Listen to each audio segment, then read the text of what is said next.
The autumn sun cast long shadows across Pine Ridge High School's parking lot as Terrell Johnson packed his saxophone into its case. At 17, Terrell had already secured early admission to Juilliard, his musical talent matched only by his academic achievements. "See you tomorrow, Mr. Davis," Terrell called to his band director, pulling his varsity jacket tighter against the evening chill. As he walked toward his car, blue lights suddenly flooded the parking lot. A police cruiser screeched to a halt, blocking his path.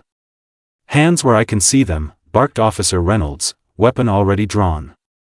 "We got a report of a suspicious male matching your description near a reported break-in." "There must be some mistake," Terrell replied calmly, raising his hands. "I've been at band practice for the past 2 hours." Officer Reynolds ignored him, roughly spinning Terrell around and slamming him against his own car. "ID, now." "It's in my wallet." "Back pocket," Terrell said, his heart pounding with fear and confusion. A second patrol car arrived, siren wailing. Officer Malone stepped out, immediately aggressive. "This the one?" he asked Reynolds, approaching with his hand resting on his holster. "Says he's not our guy, but they all say that," Reynolds replied, tightening his grip on Terrell's wrist. "I'm just a student." "My ID shows," Terrell started. "Shut up," Malone shouted, grabbing Terrell's saxophone case. "What's in here? Stolen goods?" Before Terrell could answer, Malone dumped the expensive instrument onto the pavement. The brass saxophone clattered against the asphalt, denting visibly. "That's my saxophone. I have band competition tomorrow." Terrell protested. Reynolds wrenched Terrell's arm higher behind his back. "You resisting arrest now?" "No sir, a knee drove into Terrell's back, forcing him to the ground. His face scraped against the rough pavement. Blood trickled from his split lip. "Stop moving," Malone demanded. Though Terrell was perfectly still, Reynolds twisted handcuffs around Terrell's wrists, ratcheting them painfully tight. Both officers yanked him upward, their fingers digging into his shoulders. Several students gathered, cell phones recording the scene. "He didn't do anything," shouted Jamal, Terrell's classmate. "Back up. Police business." Reynolds barked at the growing crowd. Terrell, dazed and bleeding, was roughly shoved into the back of the patrol car. His saxophone lay broken on the ground, much like his sense of security in the world. At the precinct, Terrell sat alone in a cold interrogation room. His wrists bore raw marks from the handcuffs, his school clothes stained with blood and grime. "You get one call," Officer Reynolds said, sliding a phone across the metal table. Terrell's fingers trembled as he dialed. "1 ring. 2 rings. Marcus Johnson speaking," came the firm, familiar voice. "Dad," Terrell's voice cracked. "I'm at the West Pine police station. They arrested me outside school. They hurt me, Dad." A brief silence.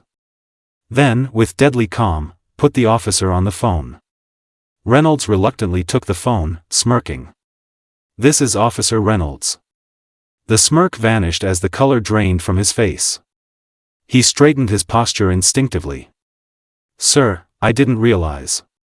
"Yes, sir." "Attorney General Johnson, sir." Reynolds swallowed hard, looking at Terrell with new eyes. "Your father will be here in 20 minutes, he said quietly, returning the phone to its cradle. For the first time since the nightmare began, Terrell allowed himself to breathe. Exactly 18 minutes later, the station doors burst open. Marcus Johnson strode in, his 6'4" frame commanding attention in an impeccable suit despite the late hour. The badge of the Attorney General glinted on his lapel. "Where is my son?" His voice carried through the precinct, silencing conversations. Captain Rivera emerged from his office. "Mr. Attorney General, this is unexpected." "It shouldn't be," Marcus cut him off. When officers assault an innocent teenager without cause, the state's top law enforcement official tends to take notice. He spotted Terrell through the glass partition and his composed exterior briefly cracked. The sight of his son's bloodied face ignited something primal behind his professional demeanor. "Open that door. Now." Officers scrambled to comply. Marcus entered the room, gently examining Terrell's injuries. He turned to the assembled officers, Reynolds and Malone now standing uncomfortably in the doorway. "Body cameras," Marcus demanded. "I want the footage secured immediately." Captain Rivera nodded nervously. "Of course, sir." Reynolds claimed I matched a suspect description. Terrell explained quietly. Marcus faced Reynolds directly. "My son was wrongfully detained, assaulted, and humiliated. His property was destroyed. And you did this," his voice dropped dangerously low, "to the son of the Attorney General." Reynolds stuttered. "We didn't know." "That's precisely the problem," Marcus thundered. "It shouldn't matter who his father is." Within 30 minutes, the precinct transformed into a hive of activity. Internal affairs investigators arrived, collecting evidence and statements.